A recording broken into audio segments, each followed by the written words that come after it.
Hey, Scott here, and welcome back to my channel. And the reason for this video is to kind of give you an update of where things stand with me in regard to golf and where things hopefully will be going in the foreseeable future and into 2026. So over the last few years, I've done very little with golf. I've posted a couple videos on the YouTube channel. Haven't posted much at scottcolegolf.com. And the main reason why is because over the last few years, my focus has mainly been on my fitness. I wanted to lose some weight and get stronger. I've achieved most of those goals in that regard. And so golf kind of took a back burner to what I was trying to do. I haven't done any teaching or coaching for a number of years now, and my intent is to get back into those areas online. So if you visit scottcolegolf.com, you can see what I'm doing there, and also from sort of a golf fitness perspective as well. So today, I'm going to head to the driving range for the first time in 5 months. I've hit exactly one bucket of golf balls this year. I did no hitting of golf balls into my net in my backyard all year, so this is going to be an interesting session. But I wanted to use this as a measuring stick for next year when I start getting back into both my fitness training and my golf.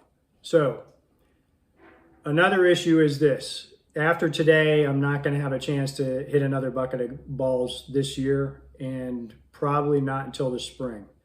The reason being is that in the middle of December, I'm going to undergo major colon surgery. I've got to have a third of my colon removed because of a growth that was found in there during a colonoscopy back in September. So the recovery time is going to be quite a while. I won't be able to lift weights probably until at least March, maybe April. I have no idea yet until I get through the surgery. No idea when I'll be able to swing a golf club and all that stuff. So I wanted to get out to the range today because of the decent weather, so I can use it as a measuring stick for where I am now and where I want to be next year. And I'm going to document my whole process as far as my fitness training and my golf training. And I hope people will follow along on YouTube with that and over at the website. So today my back is about 80%. If you've been following me for a bit of time, you know that I've been dealing with a back issue for about 20 years. And I herniated a disc again. It's the same one. Again, a week ago. So I'm about 80% recovered, but I need to take advantage of today's weather to hit some balls and see where I'm at. So that's what I'm getting ready to do. I'm going to be taking my iPad along with me. I've got an old version of the Rapsodo MLM. I'm going to take along, so I'll be able to show the stats from the session once it's done, and maybe videotape a few golf swings while I'm there as well. And then we'll show you what's what, and we'll go from there. So, okay, so we'll take care of that, and we'll see you after I'm done with today's session. Okay, just arrived out at the Olney Golf Park, and gonna get set up, and then we'll get started with a warm-up, and then get started with hitting some balls for the last time here in 2025.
Okay, so I've got the Rapsodo MLM set up.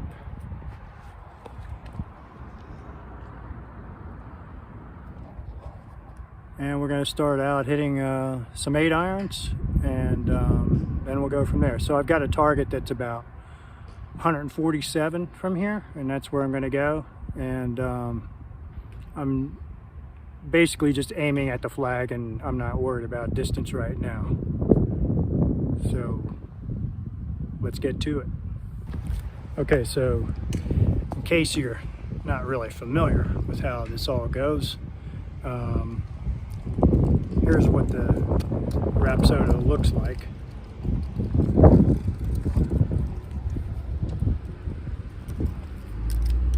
So where you can see me is where my swing is going to show up. So we'll go ahead and set this up.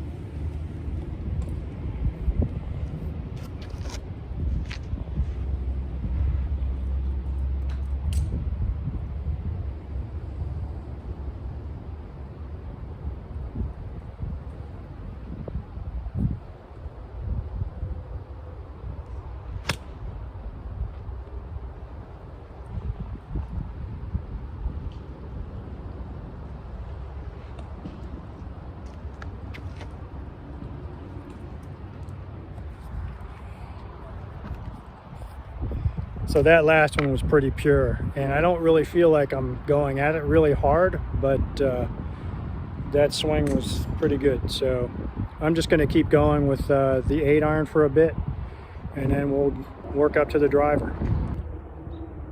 Okay, so I'm going to pull out the driver, and I've actually hit a few already. It feels like a foreign object in my hand, and the grip on the driver definitely needs replaced. It's pretty slick, but it's not going too horrible. I don't think I can hit a draw right now and make decent contact, so the way my swing is feeling.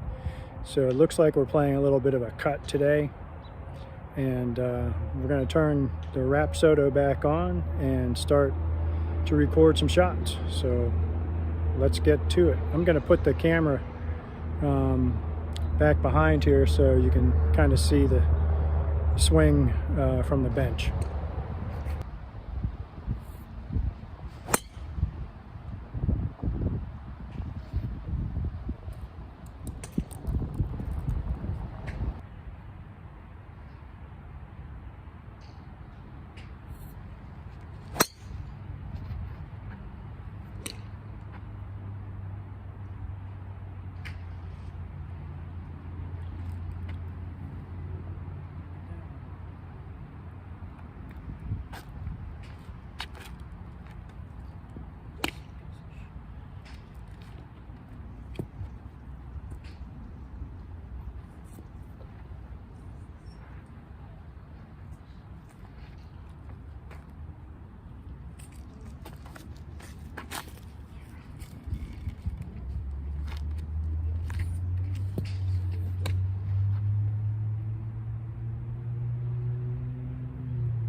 All right, it's having trouble picking up some of my shots, and happens to be all the good ones, it seems like. So when I make really good contact, it doesn't seem to pick up the ball. I don't know if it's because the balls are yellow or what, but when I really flush it, it's not picking it up. And the swing speed seems to be dialed in at 108 on every single tee shot. So I'm not sure how accurate this thing is today, but I'm gonna hit a few more and see what happens. Okay, so I'm done with that little range session. And once I moved into the covered portion of the driving range, the Rapsodo was able to pick up on the balls a lot easier, apparently. So I've got some decent data with the driver that I will share with you once I get home. Okay, so I'm back home, and what I'm going to do next is show you the data on my iPad for the practice session that I had today. So let's go ahead and have a look. Okay, so now we're going to look at some of the data from this practice session. So it didn't seem like there was any issue with the Rapsodo when I was hitting the 8-iron out in the uncovered portion of the driving range. So this is what I'm looking at. I was hitting the 8-iron pretty well. So starting out, hitting it 150 to 155, and then had several shots of 160 to 164. And based on what I was seeing, as far in relation to my target, the target was 147. And with several of these, I was definitely carrying it at least 10 yards past, if not further. So I think those results were reasonably accurate. Now, as I mentioned, I was having trouble with what I was getting, the data I was getting with the driver in the sun, or in the uncovered portion of the driving range. So these were the first three. So if I've got the smash factor there, and there was the dispersion. So they were going reasonably straight. Most of the balls I was hitting had a bit of a fade to them. So here the club speed was 104 to 108. But when I stayed in the uncovered portion of the driving range, it wasn't picking up all of the tee shots. So here was three that it was saying 108 mile an hour swing speed and a huge dispersion in the distance. I hit it 209, you know, even with a smash factor of 1.42. So I'm not sure how it came up with that one. So I think I did one more set in the uncovered portion of the driving range, and I was at 104 to 108. Looks like I hit one straight and one was to the left. Smash factor. So, but once I got to the uncovered portion of the driving range, or I mean the covered portion, it seemed like the monitor was picking things up. Now, previously I suggested that my speed was only getting up to 108 or 109, but it looks like my last one was actually 114, and I did hit that one pretty good. And then I had one at 110. So, and the ball speed was there, and I can't say I was hitting it flush. There were a few tee shots that I hit that weren't recorded in the other sessions that I really felt like I nailed. And so looking back on all this, I'm pretty happy to see that 110 and 114 number. I think I was probably getting close to that on a couple of the other ones that I hit that weren't recorded. And judging from the distance I saw in the driving range, that's pretty much what I thought I was seeing as well, because I hit them really good and they were going as far as I thought they should go. So that's it for today's session, November 5th, 2025. And you can actually see the date there. And there you go. So I'll follow up with a little more commentary later on.